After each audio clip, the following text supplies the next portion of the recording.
What we're talking about today is how Texas was transformed by the Depression, by the New Deal, by World War II.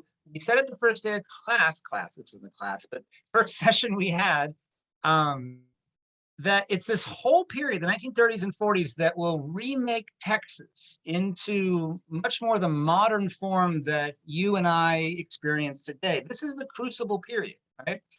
So what we want to do in our last session, Jay, Michelle, and I, is give you guys a sense kind of like how the outcomes of this period really changed Texas. And I know some of you guys get to this period in your classrooms, and at the end of the year, some of you guys may not be able to get there, but it's really important to understand the big arc because students have questions and want to understand kind of the world that has been built for them. And this is a big part of that story that we wanted to go through with you guys, all right? So I'm gonna just dive in and recap a little bit real fast. Is that we started, first session 5 sessions ago with the road to 1930 for Texas, right? And this is a picture from the Roaring 20s, and Texas is expanding opportunities that we talked about.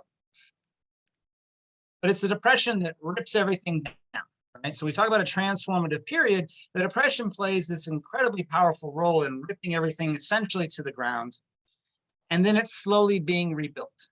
And that's, I think, really the big story we've been telling over the last 5 sessions is that Texas gets brought to its knees and then it's rebuilt as a new kind of Texas. And that's really what we're talking about today is the new Texas that emerges. So during the New Deal, with these New Deal programs like the Works Progress Administration here, rebuilding, in some cases building for the first time, roads and highways and parks and post offices and libraries and things like that, making a new Texas and giving Texans new kinds of jobs. And then what we talked about last week, which is one of my favorite topics, is World War II and how that fundamentally changed Texas in tremendous ways in terms of the economic investment in the state, the rapid urbanization, all the things that went on with that. So the Texas that comes out of this whole period is a very different one. We wanted to break down those individual pieces, right?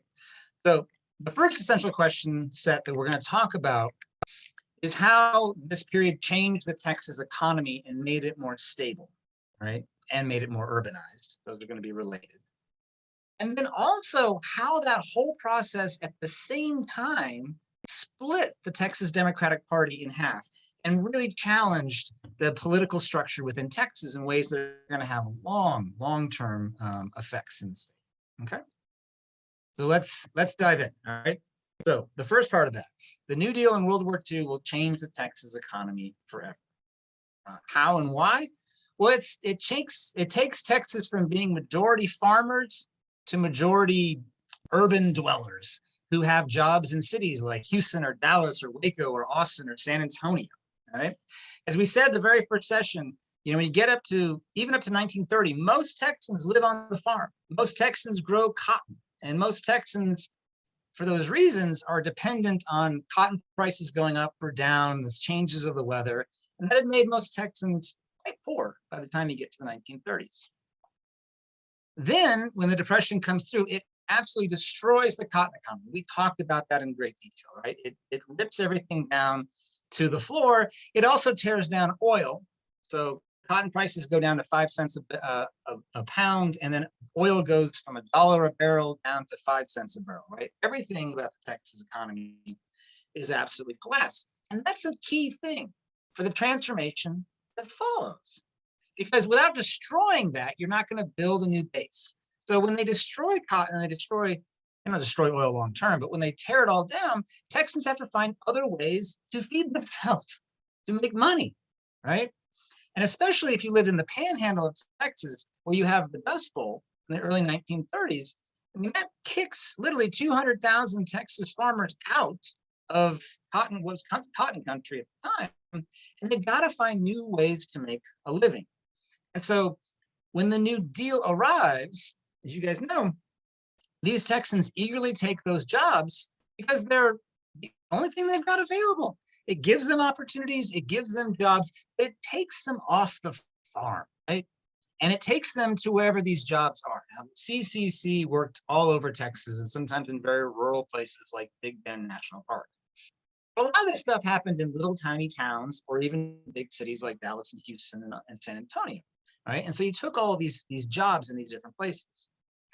And then World War II, man, that puts this whole process on steroids. Because as we talked about, when the war machine is being built during the 1940s, there's all kinds of new jobs building B-24 bombers right here in Fort Worth, new ships for the American Navy down in Orange, Texas. We also had TNT plants throughout the state, all kinds of job opportunities in those places. Texans who no longer would grow cotton or had lost their farms or had been kicked out of the oil economy, which had collapsed before World War II, take a lot of those jobs in these new places. And then you have the US military investing in these massive number of bases all over the state of Texas. There's 109, right, that are established all over Texas, in addition to 21 POW camps and 3 internment camps that held Japanese Americans. Every one of these training places becomes a little city. It becomes a little town that is hiring Texans from rural places all over to take these jobs that are supporting the servicemen and women training on these bases, the 1.4 million who train in Texas. And then all the other jobs that spring up around a military base, like bars, hotels, grocery stores, everything that you need that creates jobs and opportunities for people. And therefore, if you're writing down notes, this is what I'd write down, it creates more urbanization. People are leaving the farms and going to these military bases or these cities to take these different jobs. And so, the payoff on all of this is to remember that during the 30s and the 40s, so during the Depression, during the New Deal, and especially during World War II, the urbanization of Texas increases dramatically. Right? One of my favorite statistics of this, because it sticks in kids' minds, is that more than 1 million people move to Texas to get jobs during World War II. Now, that's important because where are they moving to? They're not moving to rural Texas to start a cotton farm, right? No, they're moving to Houston, Dallas, Fort Worth, Waco, Austin, San Antonio. They're moving to one of these places, probably Orange, Texas, to get these jobs, these wartime jobs. And so that means you have all these new towns and these new cities. I mean, Orange, Texas, we talked about this, goes from 7,000 people to 33,000 people virtually overnight, all right? And so that means you have this massive urbanization of the state. So this image right here, kind of looks like a postcard, is Victoria, Texas, right, in the post-war era. And I think this is a really good cityscape to give us a sense of this new Texas that emerges after World War II, a little urban Texas, all right? And we only take the census every 10 years, so we didn't have a census in 1945 when the war ended. But by 1945, we were majority urban for the first time in Texas history. And that was confirmed in the 1950 census. You guys can see the number here at the bottom, where they took the census 1950, and 60% of all Texans now live in towns of 2,500 people or more. That's a watershed moment in Texas history. It's the first time ever that most Texans live in cities and not rural America. We're not farmers by the majority. That never ever happened in all of human history in Texas until World War II. And that's a major, major shift. It's a major orientation shift. It's a major political shift. And as we're going to see, it also makes the Texas economy, therefore, much more stable than it had ever been before in Texas history. Because if people live in cities, they can't all be doing the same thing to make a living. I know that seems obvious, but it's important to emphasize because up until World War II, most Texans were all doing the same thing. They were either farming cotton or they were in the oil industry in some capacity, right? Which means if cotton collapses, virtually all Texans suffer. If oil collapses, virtually all Texans suffer. But after World War II, most Texans live in cities, so they're not all growing cotton. They're doing other kinds of jobs. Some are in service retail work. Some are in banking, and the banking industry that emerges in Dallas at this time period. There's a manufacturing industry in Texas that comes out of World War II. There's a lot more aspects of the Texas economy, which means The Texas economy is much more diverse and therefore much more stable.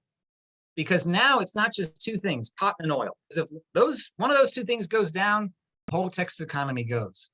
Now, if oil goes down, that's bad, but it's not going to kill everything in the state. If cotton goes down, that's going to be a problem, but it's not going to collapse everything. So the Texas economy becomes much more diverse in the aftermath of World War II as these major cities emerge all across the state.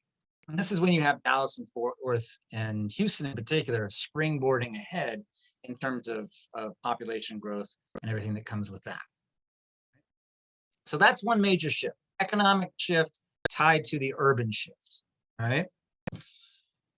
But at the same time, there's also this really big political outcome that comes out of not just World War II, but the Depression and the New Deal in particular, and World War II, which is you have this new split in the Texas Democratic Party after World War II. And the reason that's going to matter is that up until now, Texas, basically since Reconstruction, had been controlled just by one party, by the Democratic Party. So any debates always happened inside the Democratic Party. The Republicans have been thrown out after Reconstruction. I know you guys talk about that in your classrooms. Well, the Republicans come back in the 1950s and 1960s. And the reason for that, again, is because the Democratic Party splits during the New Deal, during the Depression, the New Deal, and World War II. And that opens the door to the Republicans to come back, right? So to explain that, I always tell my students the story of Lyndon Baines Johnson running for the United States Senate in 1948. Because first off, it's got Johnson in it, which is always a good story. Second, it's an incredible story. I'm sure most of you guys know it on some level, but it's something that's important to frame. But the main reason I use it is because it encapsulates this split in the Texas Democratic Party. It's much bigger and more important than just Lyndon Baines Johnson's election to the Senate in 1948, right?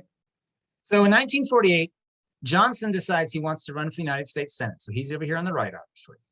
And he's going to run against this guy on the left, a guy named Coke Stevenson, all right, who had been governor of Texas during World War II. And they represent these two different sides of the Texas Democratic Party, all right? Johnson was what we call a New Deal Democrat, which means that during the Depression, he very much supported the New Deal, and he supported the government being involved in the economy, in helping people in their lives, in bringing electricity to rural Americans, all these things that we talked about during the day we talked about the New Deal. Johnson thought that those were really good things. Coke Stevenson had a very different perspective. Coke Stevenson thought that was overreach by the federal government. And when we talked about the New Deal, that conservative backlash that happens against the New Deal in Texas in the late 1930s. Well, Coke Stevenson was very much part of that backlash. And so at the end of World War II, Coke Stevenson's argument is like, all right, we did what we did during World War II and during the New Deal and all that. But now let's roll things back to the way they were in 1929. Let's go back to the way things were before the federal government got involved and was involved in all aspects of the economy and people's lives in ways that he didn't like, all right? Lyndon Baines Johnson didn't agree with that and very much saw a role for the federal government. In fact, for Lyndon Baines Johnson, FDR was one of his political heroes, and he thought that it had brought real tangible benefits to people's lives. It had literally brought electricity to rural Texans who had never had it before. And so Johnson very much supports this. And I say all of that to point out something to you guys. All right, you see the two pictures here? Okay, these are the two halves of the Texas Democratic Party. This is the split that comes out of this whole period in the Texas Democratic Party. On the one hand, you have the more conservative side of the party with Coke Stevenson, who want to basically dial things back to the way they were. And then on the other side, you have this new portion of the Democratic Party in Texas, the New Deal Democrats, like Lyndon Baines Johnson, who say, actually, that's pretty good. I did a lot of good things. We should keep going those directions for the benefits that they provide. So you can see the split. And it's a very different vision about how much government should or should not be involved in everyday Texans' lives. And I love talking about this campaign because when these two guys went head to head against each other, I mean, it's Democrat versus Democrat, right? And the election that they're having is the primary for who's going to get the nomination from the state. And these two guys went at each other, and their campaign styles were like perfectly contrasted, right? On the right here, you have Lyndon Baines Johnson, who like was using new technology called the radio. How amazing is that?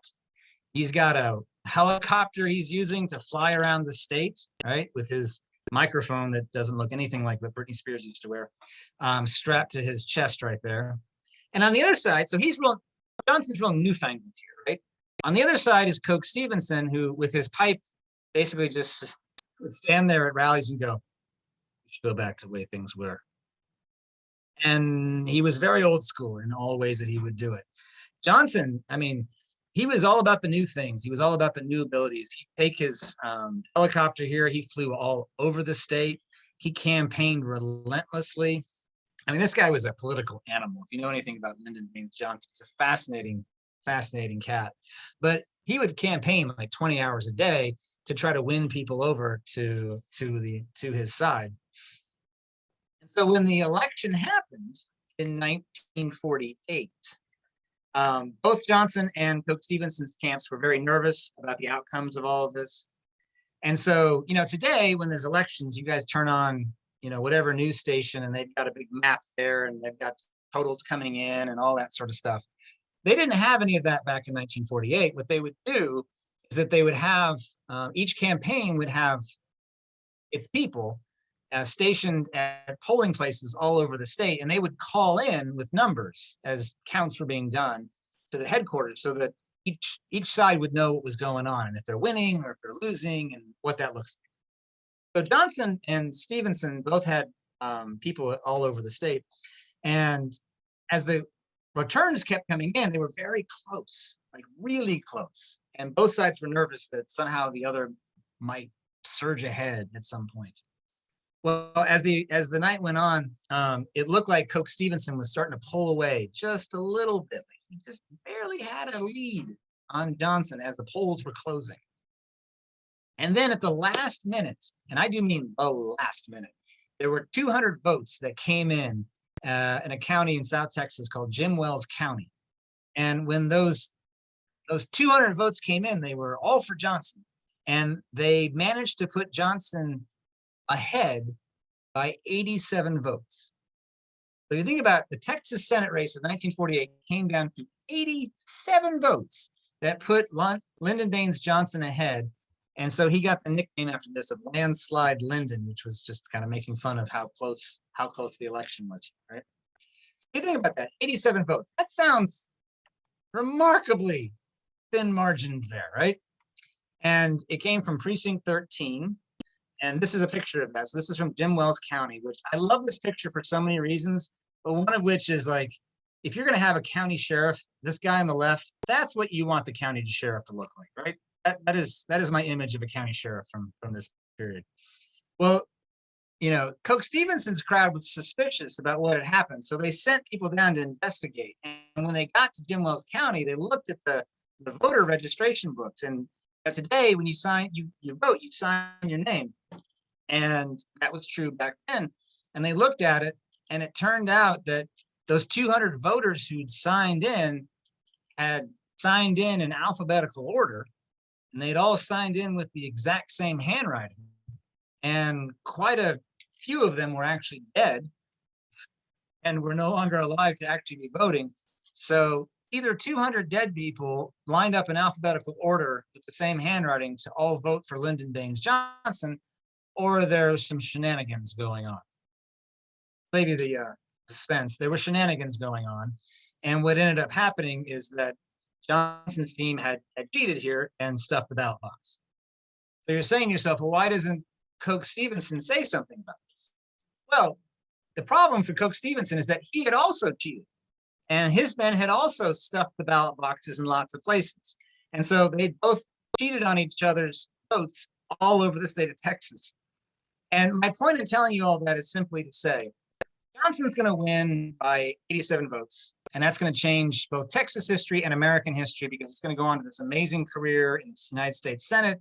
He'll eventually become president of the United States, and he'll sign in the most important pieces of legislation of the 20th century, the Civil and Voting Rights Acts of 64 and 65. So that's important. But why it's important right here is it demonstrates this deep split in Texas politics between these two halves of the Democratic Party that comes out of World War II, because it came down to just cheating, basically, between these two sides, 87 votes worth, all right?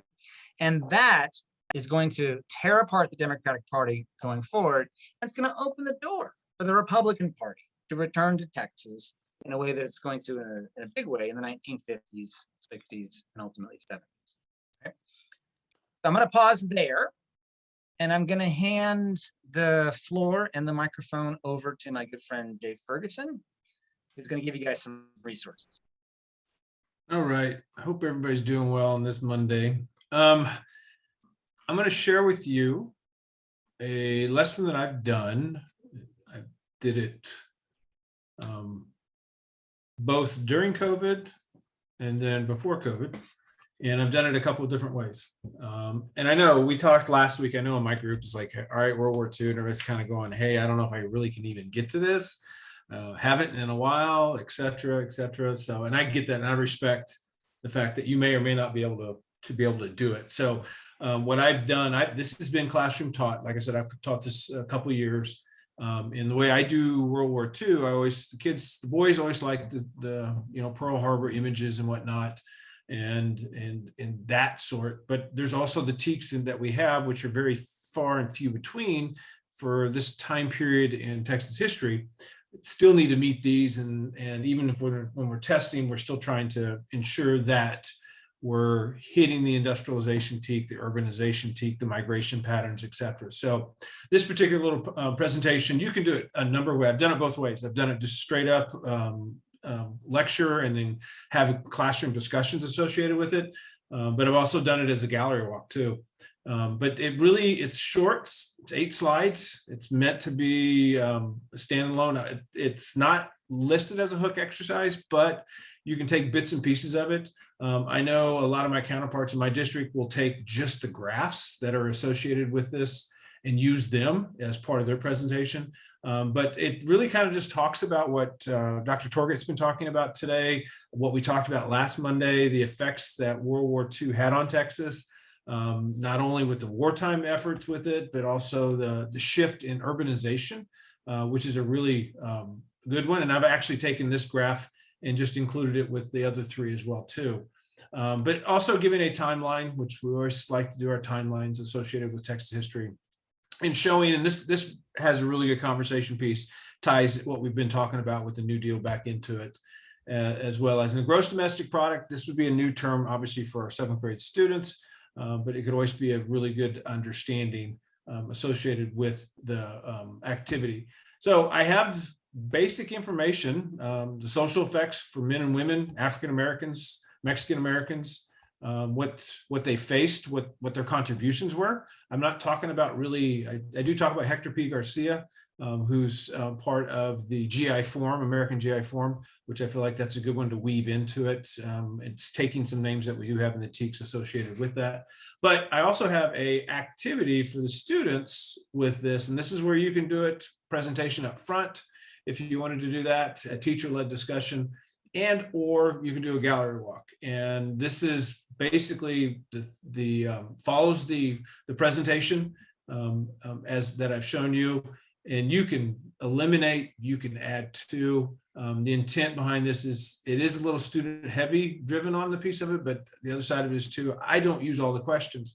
I have a select few questions that I teach from, and we have the students answer them. Then we do have a turn and talk at the tables, elbow partners, but we also do a class discussion. I am really, I feel like class discussions about questions and getting different perspectives is super rich for the classrooms itself. So the presentation, like I said, it was designed to be short. Michelle and I talked at length about this, and she was hearing the same thing. Don't have enough time on it. So the idea behind this is just to really give a overview of that post World War II what the impact was, try to speak fidelity to the TEKS as much as we possibly could, but at the same time, giving the students an opportunity to answer specific questions associated with it. So that is what I have brought to you guys this week. I hope this is something that you can definitely bring into your classroom. Again, it's designed not to be a standalone. None of the things that I think that we're designing is to be a standalone. It's designed to help enrich your existing lessons that you have already. So with that, I will turn it back over to Dr. Torget. All right. Thank you, sir. Appreciate it, Jay. All right, guys. Let's share my screen again. All right. So, Texas has changed its economy. It's changed in terms of its urbanization, which stabilizes the economy. And politically, it's being torn in half. So you got these, real clearly positives in terms of the economic development and the stabilization. And then you got this difficult thing with the political situation, this sort of fighting that's going on all around it, right? The other big change that happens to Texas comes out of kind of combining all those things, right? Which is the emergence of the civil rights movement, specifically in Texas. And what I always tell my students is Texas is amazing for so many reasons, but one that we almost never get a chance to talk about is that it becomes the epicenter of both the Mexican-American and African-American civil rights movements in the aftermath of World War II. It's one of the few places where you have overlap between the two, right?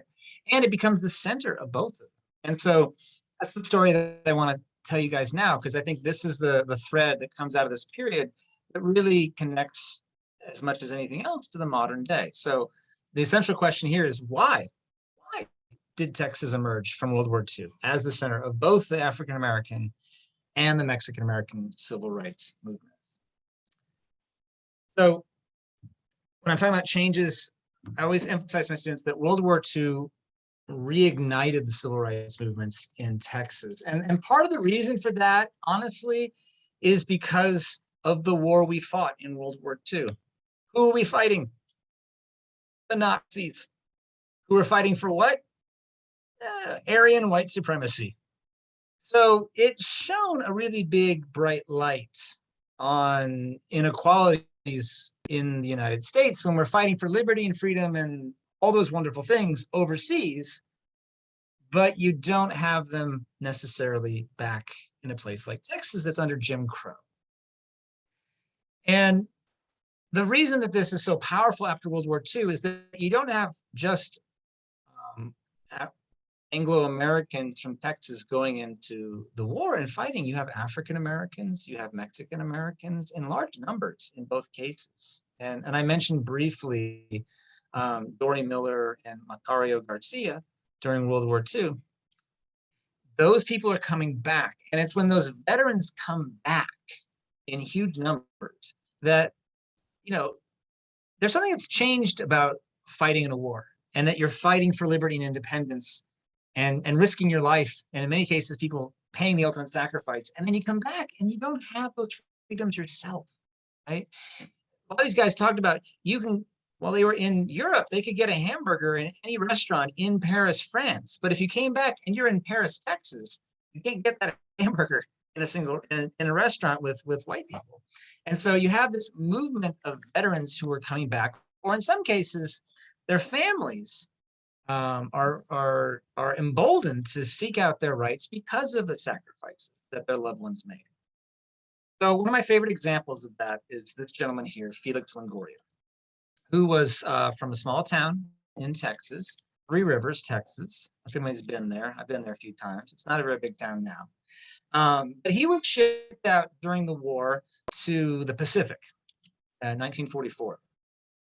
And he left behind his wife and his very young daughter, and they never saw him again because he was killed by a Japanese sniper while he was in the Pacific. And then it took a while for his body to get shipped back. And this was actually a larger problem during World War II of recovering soldiers' bodies and returning them home, which often couldn't happen. But in his case, it took a long time to get the body back to Three Rivers. But when it got back to Three Rivers, the thing about it was Three Rivers was a really small, tiny town. And there was only one funeral home in town. And so when Felix Longoria's family went to this funeral home and wanted to set up a wake for the funeral director refused to let them do it. He said, quote, "The white people wouldn't like it." And so here's a gentleman who literally has made the ultimate sacrifice for his country. And yet his family can't get him a basic services for burial. And this became a national news story. And it actually ended up that Felix Longoria got buried in Arlington National Cemetery because Lyndon Baines Johnson shows up all the time.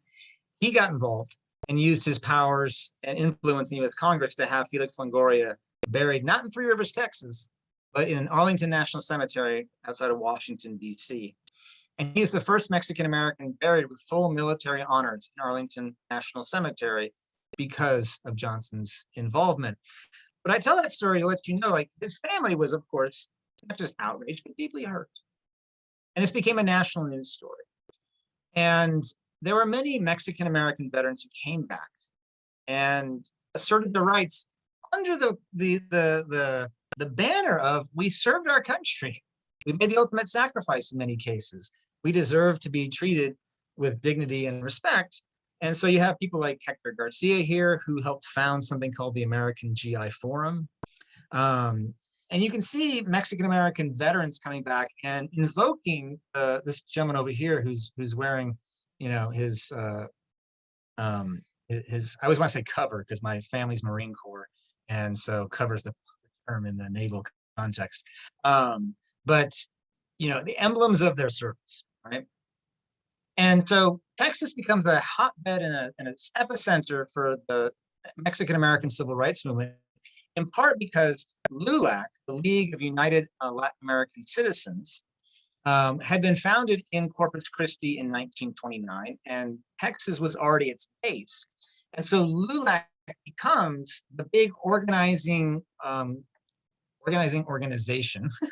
of Mexican-Americans seeking civil rights in the aftermath of World War II. It's kind of everything that the NAACP will be for African Americans during that same period. And it was based in Texas. It was founded in Corpus Christi, and there was a very large Mexican American population in Texas that was sort of the epicenter of this early movement during the late 40s and throughout the 1950s, pushing for civil rights. Okay? And Michelle's going to have more material on LULAC for you guys in just a little bit. But I wanted to shift gears and talk about, at the same time, the African-American civil rights movement that's happening in Texas. And for African-Americans, they're not being organized under Texas's LULAC. They're being organized by the NAACP, which has been founded in 1909. And the NAACP, much like LULAC and the American GI Forum, is pointing to this giant contradiction between serving abroad and for freedom and liberty and not having those at home. And I love this guy's sign because it's so direct and poignant. But Negro men can carry guns for Uncle Sam. Surely they can drive milk wagons for Bowman Derrick, right? And so for the NAACP, they embraced this and they launched what they called the Double V Victory Campaign, which is to say, we want victory abroad for freedom and independence and democracy, but we need victory at home too. That's why there's two V's here. We need victory here at home for all those same rights. You have to connect those two. And so the NAACP pushed for this in their campaigns. And so after World War II, the NAACP was looking for a place to start knocking down the walls of Jim Crow, all right, which had been built for a very long time, right? There's an elaborate legal structure in place to keep African Americans, Mexican Americans out of the ability to exercise their full constitutional rights. So the NAACP needs a strategy of knocking those down. What they're going to do, so this is the NAACP's strategy for achieving civil rights, is that they're going to bring up individual court cases And they're going to try to win small cases. And then they're going to use those small court cases to win bigger court cases. Because if you set a legal precedent with one case, you can build on it to build a bigger case. Does that make sense? And so their idea is to win small cases and then win bigger cases, and then ultimately use those to dismantle a very big system. All right. But if they're going to do that, they got to find a place where they can win legal cases against Jim Crow. They need to find a place that has particularly egregious Jim Crow laws. That's a little out there, a little over the edge, as a place they can focus on to win a lot of legal cases. So they look around the United States, they really look at the South, and then they decide there's one state that has the most crazy laws that they can attack and win cases on. I dare you to guess which one. Da-da-da-da. Say it with me. All right. So the NAACP focuses on Texas as the legal battleground after World War II, where they're going to try to win individual cases and then build those up to help knock down the full system of Jim Crow. All right. And when I say they focus on Texas, I am not kidding. They focus on Texas because of its long history with Jim Crow. I don't know if you guys remember, but our first day of this webinar series, we talked about how the Ku Klux Klan made their national headquarters in Dallas, Texas. This is the precedent that brings the NAACP to Texas after World War II. And they moved their legal team, the NAACP's legal team, to Fort Worth and to Dallas. All right, so this is Thurgood Marshall here. You guys might recognize him. He will later become the first African-American named to the Supreme Court of the United States. He comes down with the legal team here to start trying cases here in Texas to try to win legal precedents for the NAACP. So they move right down here into Texas and they start winning some cases. All right. So I'm going to go through 3 legal cases that are important here. The first is Smith versus Allwright from 1944. You can see that's even before World War II is over. So this starts happening during the war itself.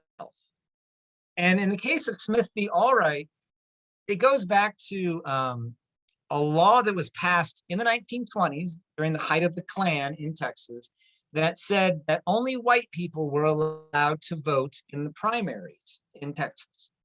And the reason they did that is because Texas only had one political party at this time, the Democratic Party. So whoever won the primary, the Democratic Party, was going to go on to win whatever the office was. And so if you can't vote in the primaries, you effectively can't vote in Texas.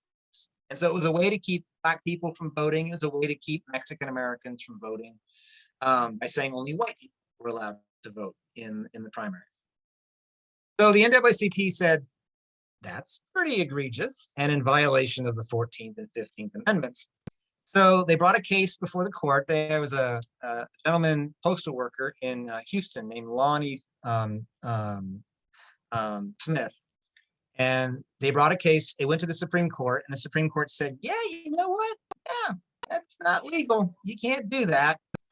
And so they issued the ruling in 1944 and Smith v. Allwright that you could not exclude people from voting in the primaries just based on race. So that's a Texas case, right? That only applies in this particular case to Texas. But then it's a precedent that's used to knock down what's called the all-white primary in other southern states. So this case from Texas is the first domino that falls that knocks down the all-white primary in lots of other states and makes it harder for other southern states to keep African Americans and Mexican Americans from voting, right? But the big thing that NAACP wanted to knock down was the separate but equal, quote unquote, separate but equal treatment of schools. All right, this was the big problem, right? And this goes back to the Plessy versus Ferguson case in the late 1890s, which I'm sure you guys know this, but that case was about railroad cars. Plessy versus Ferguson was about making the railroads have separate cars for white passengers and African-American passengers. As long as those railroad cars were separate and equal, that was okay, said the Supreme Court. Well, that had then later been applied to schools, and it was used by southern states as a way of making sure that African Americans and Mexican Americans had separate quote unquote, but equal schools, which they were never equal. And everybody knew that. Like that is not even a mild secret of the era, right? So here you guys can see, this is a picture of an African-American school, and you guys are teachers, all right? How many teachers do you guys see in this picture? I think one, all right? How many kids do you see?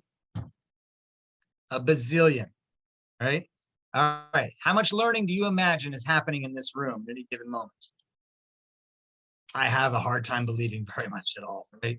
And this is the situation the NAACP wants to take apart, because education is the key to access to a better future and opportunities in the United States, and everybody knew that. So are they gonna attack this big system all at once?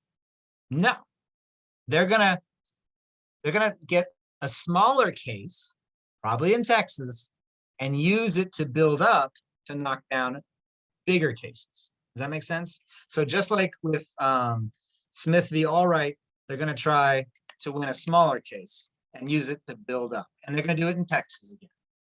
So the next big case you guys want to know about is Sweat versus Painter, 1950. All right. And this is, I love that I'm doing this with you guys, educators, because this is all about access to public schools and education in the state of Texas. Right? It's one of the most important cases that's ever happened. So the NAACP was looking to win a small legal case, and they decided that they were going to focus on Texas law schools. And the reason they focused on Texas law schools is because if you're going to have separate but equal, you need to have at least separate schools. And Texas did not have a separate law school for African Americans. There were no law schools in Texas for African Americans. There were only white law schools, which means you can't have separate but equal if you don't even have separate. So the NAACP found a gentleman named Heman Sweat. So this is this guy right here in the middle. His name is Heman Sweat. It looks like Herman. It's not Herman, it's Heman. And he was this guy who was eminently qualified for law school, all right? Very smart guy, very good grades, you know, good recommendations, everything you need to get into law school. And so they had him apply to the University of Texas Law School, knowing full well that he would be rejected. So he did, and surprising nobody, he was rejected because he was Black. And so the NAACP knew that would happen, and then they appealed the case. And then that went up through the legal system, going up the line. And what the NAACP was trying to do was take that all the way to the Supreme Court to try to knock down one aspect of separate but equal. So you guys can see the strategy that's going on here. Well, Texas leadership in Austin also saw what was going on. They recognized what the NAACP was doing. And so white leaders in Austin didn't want this to get to the Supreme Court. So what they decided to do is they decided to create a law school overnight that Heman Sweat could go to. So what I'm about to tell you, I am not making up in any way, shape, or form. This is actually what they did. The leadership in Austin decided to make a new law school in Austin, and they found a room in a basement in Austin where they put a bookshelf up against the wall, stacked a bunch of law books on it, and said, there you go, there's your law school. It's now separate and it's equal. So you can go here, Heman Sweat. This is your place to go now. Now, clearly, that law school was not equal in any way, shape, or form. And Heman Sweat understood that. The NAACP understood that. In fact, the white leadership in Texas understood it. That's why they set it up that way. So Heman Sweat and the NAACP rejected this. And the case went all the way up to the United States Supreme Court. And when it got to the Supreme Court, the NAACP lawyers, like Thurgood Marshall, had a very clever argument that they made to the Supreme Court justices. So I'm going to explain to you guys how they argued this before the Supreme Court. All right, I do this with my students because they understand it. It helps it make sense to them in a way that I found it sometimes can be hard to do with legal cases and the arguments that are being put forward. So here's what the NAACP argued to the Supreme Court. They said, you can never have separate but equal law schools. That's impossible. And the reason is pretty simple. So say you guys have heard of this school called Yale, right? You guys have heard of Yale? They're fairly well known. Okay, so Yale has a great law school. And if you go to Yale Law School, you're probably going to get a good job because it's Yale Law School. But imagine if you put the entire Yale faculty on a train every day and you sent that train south to J. Sargent Reynolds Community College, which I used to live across the street from this place, which is why I have a picture of it. Very nice little school. But imagine you went not to Yale, but you went to J. Sargent Reynolds Community College. You had the same faculty that was teaching at Yale. They had been shipped on the train down. You're using the same books. You're taking the same tests. You're being presented with the same education as the students at Yale.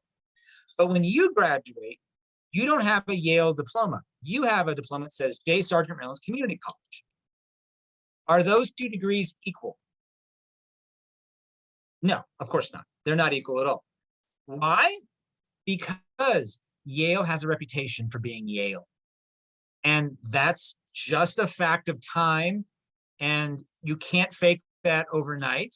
And everybody on the Supreme Court understood that it mattered which school you went to and that those connections mattered because that's how they got on the Supreme Court. They had gone to Yale.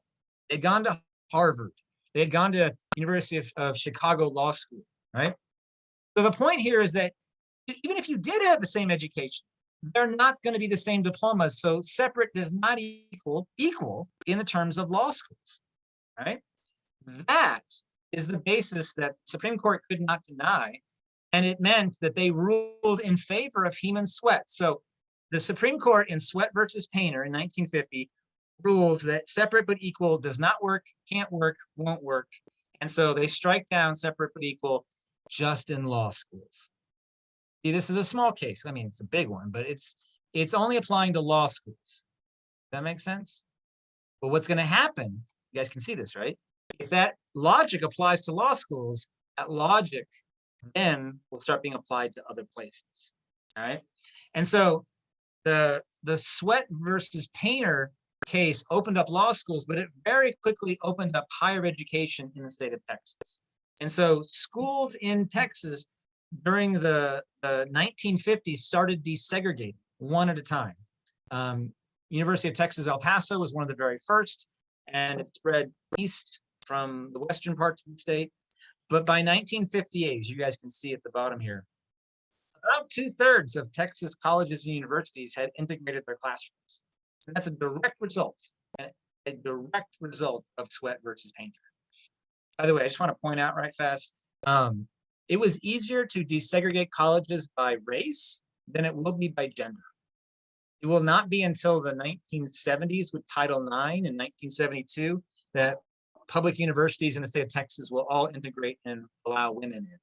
And my alma mater, Texas A&M, was one of the better examples of the necessity of that because women weren't allowed in the numbers that they deserved to be by the 1970s. So it'll happen faster by race than by gender, but it happens. And Sweat versus Painter opens the door, right?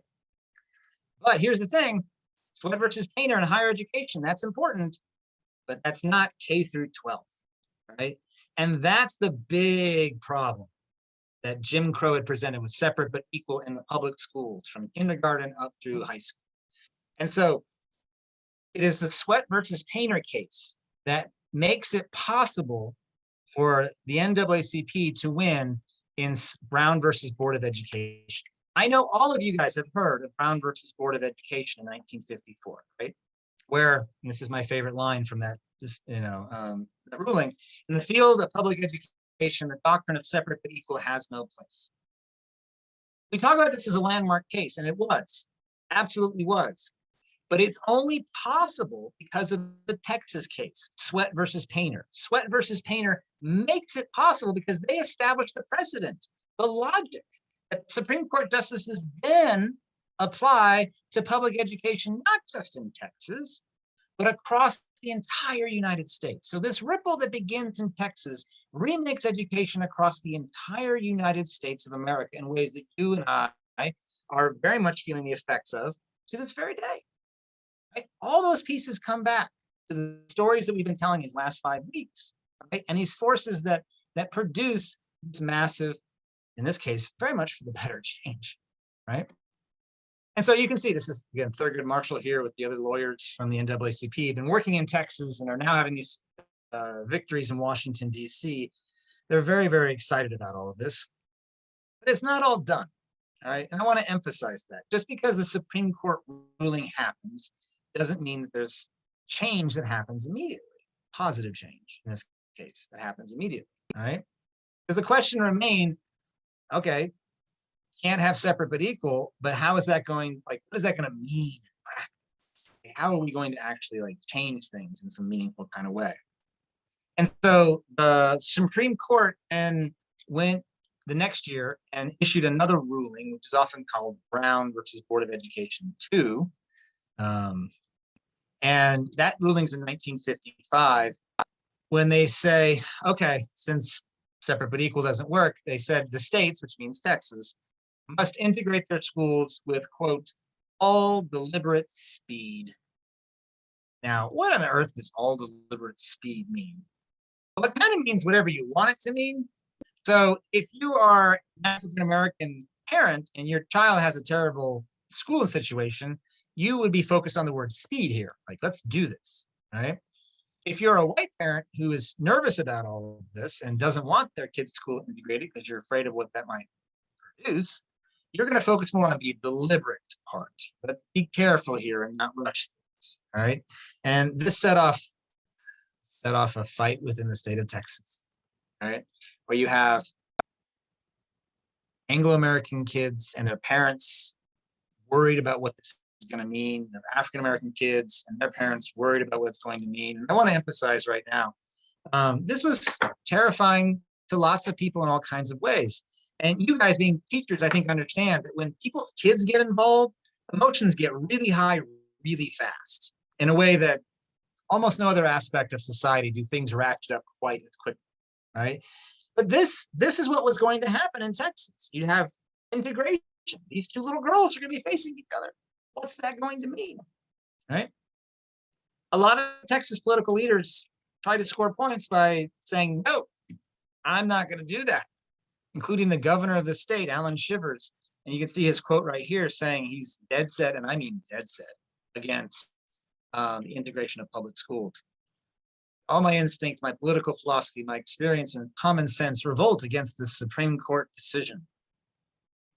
And Shivers means that he will actually send in the Texas Rangers in 1956 to prevent the integration of Mansfield High School. You guys ever heard of Mansfield, not too far from Fort Worth?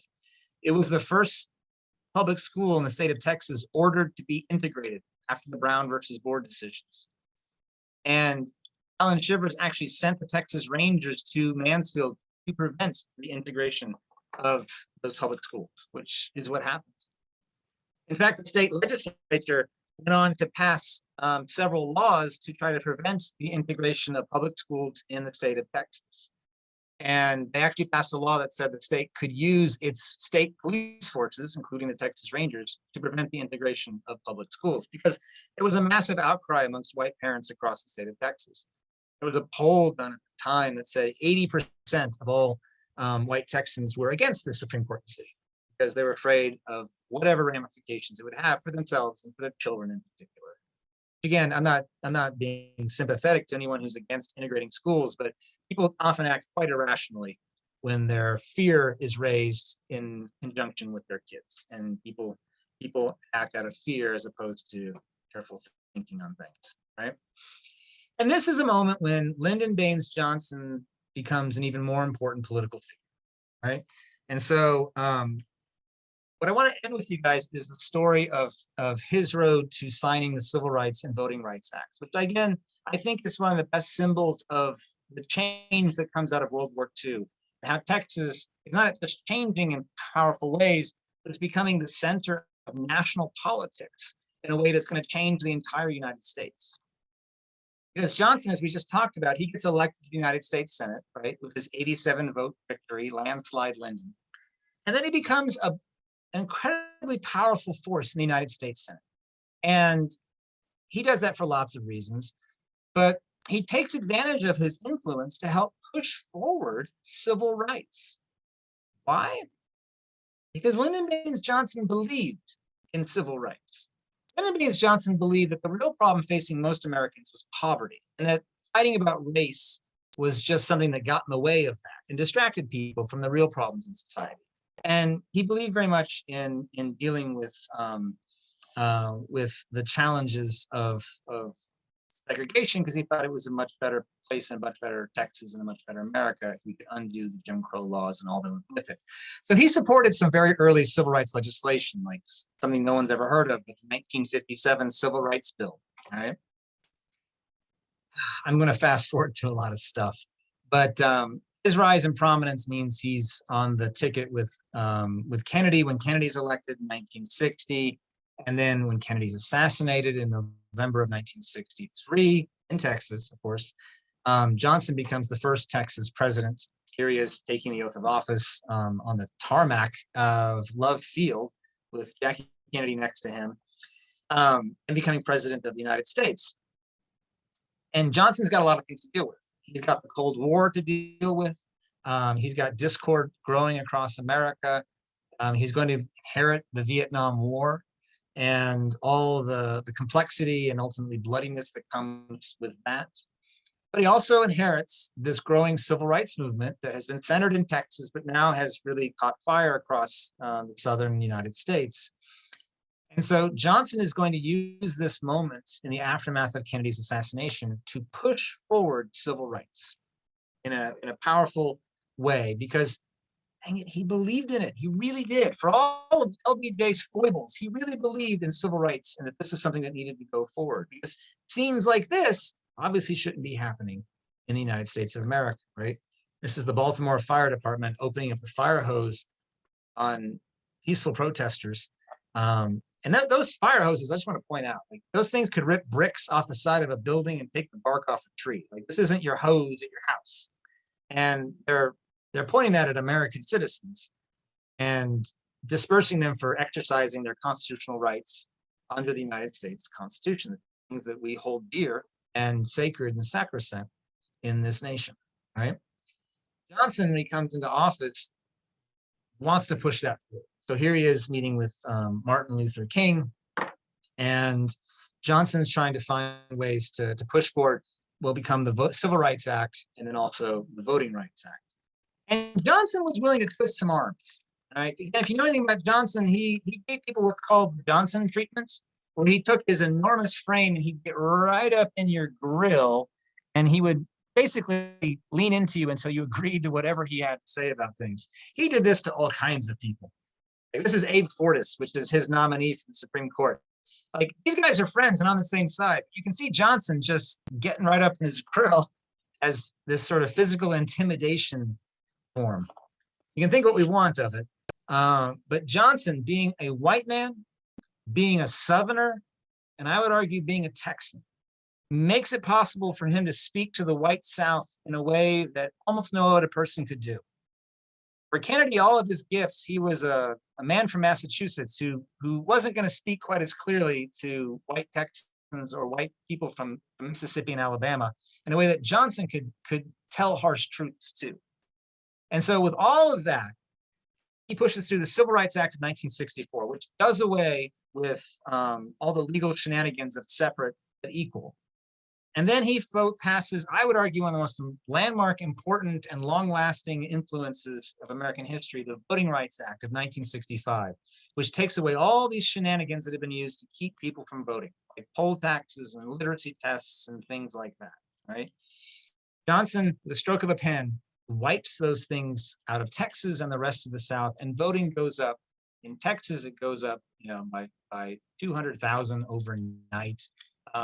Black voting in Mississippi goes up by 700% overnight. It opens up democracy in the United States to be a much more full and vibrant democracy by letting it open to so many more people. And the aftermaths of that are results of World War II, of these stories we've been telling that make it possible not just for Black veterans to come back and claim their rights, but also make the political ascendancy of Johnson possible. That changes Texas, but also changes the United States. And so with that, I'm going to stop sharing my screen here. And I'm going to hand the mic over to my colleague and friend, Michelle, who's going to give you guys some resources. All right. Thanks, Andrew. I love listening to his historical content. I just like get wrapped up in all of the stories, and it's good stuff. It's fantastic. All right.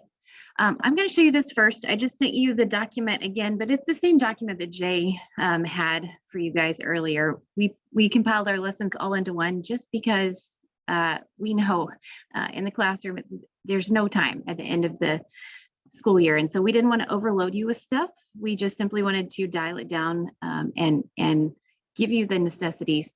LULAC is one of the necessities, I think, specifically because we cannot leave out the Latin American citizens when we teach about segregation in the classroom and the effects of that. And so I put this together for you guys. I've got some background information specifically to help the students understand who LULAC is and where they were established, and the importance of all the things that they changed for Mexican American citizens in Texas. And then they became a national organization, which is incredible.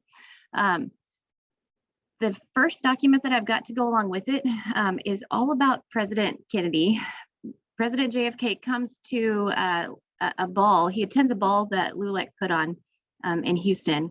This is 15 hours before his assassination. And so it's just this incredible piece of history that really like tugs on the heartstrings of people, me, students in the classroom. And it's this incredible truth that they made him an honorary member, right? He's a white American who cannot technically be a member, but they create this honorary membership just for him, and they name him an honorary member. His wife, Jacqueline Kennedy, gives this incredible speech in Spanish that I'm positive that she practiced. I don't know if she was fluent in Spanish, I'm not sure, but I think that these kind of gestures just show where the United States was going during this time, and how incredibly fantastic President JFK was with the civil rights movement. And so this is a picture of them at the ball as they attended the ball. There's a link right here in case you guys want some additional information about that. It takes you to the entire newsletter that LULAC put together. They were going to publish the newsletter on the day of like the National Day of Mourning, because they had it set to send out. They had no idea that the assassination was going to happen. And then and so they stopped it, and they gathered some information, and then they sent it out in December instead. And so it's really like this tribute to JFK's life, specifically as it relates to LULAC. And then they write this letter, which is that as I was reading through it, I just could not help but think, gosh, this was an incredible loss for them. At the very last quote is really gripping. It says that he was our president, our friend, and we loved him. And we live in a world of division, right? A nation of division as far as politics go. But I think that this does a really good job of bringing to light exactly what he did for them. And then the next piece of this that I've got is a proclamation. This proclamation was carried out through Lyndon B. Johnson. So he steps into presidency. And he steps into presidency well for this organization. He and Lady Bird Johnson were also in attendance at that ball. And so there's some pictures of them inside of that brochure that, like I said, you can click that link to see the full thing, but they were involved. LBJ is also a liaison for LULAC, and he makes this proclamation. He gives them a week. He declares this week, this LULAC week in the United States of America. And then he does this thing, and he urges everybody to like pause and celebrate with them, which is really incredible. It puts them kind of in the spotlight.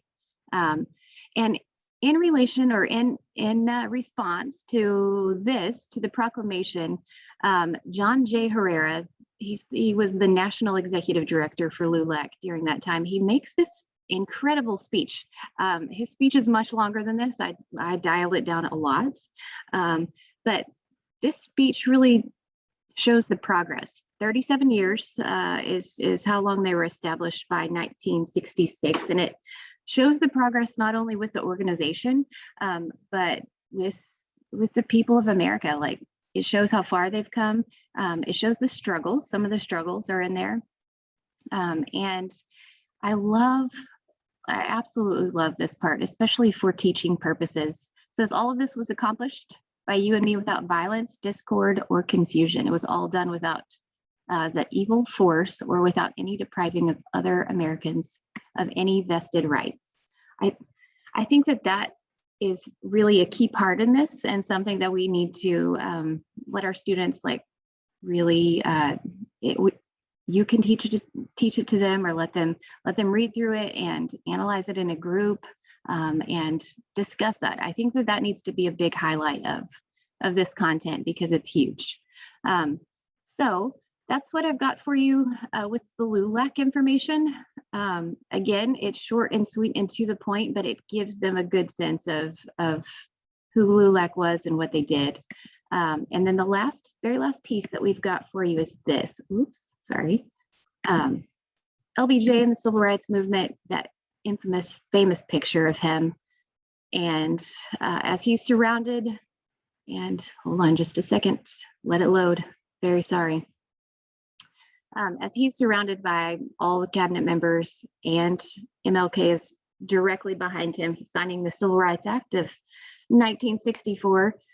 And what I've got down here is just some information to guide students through analyzing this photo. There's one last question for them to analyze the photo with, based on the information above. Why is it significant? And so I think that's a good discussion point, taking you out of the Civil Rights Movement and on into more of the modern day Texas.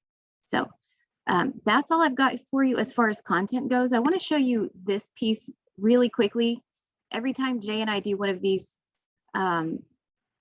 Humanities Texas events, we put together this final piece on the very last day. And this is something that I use all the time. Jay said he uses it all the time as well.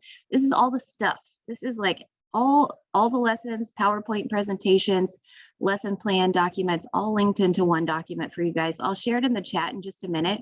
But this is something that I reference quite often when I'm going, like, in my classroom, we created something and I know we did, where is it? And I can go back to this document and find it every single time. So I just wanted to show you guys this really quickly. Here is, whenever there's like a headline like this, like the New Deal, here's where the lesson plan is linked. And so you can find more like additional information in there. And then I just teased out a little bit like what unit you might want to use it in. You don't have to use it in that order. Your units may look very different than the language that I have over here. I'm not sure. But if not, then we would love you guys to use this one page, or not one page, but this one document that has everything linked into it. Again, let me stop sharing and I will share this directly with you guys into the chat in just 1 second. And I'll hand it back over to Andrew for any questions that he might need to answer. Michelle, I put it already in there for him. Oh, perfect. Thanks, Jay. See, the team is so seamless. You don't even Great. need it.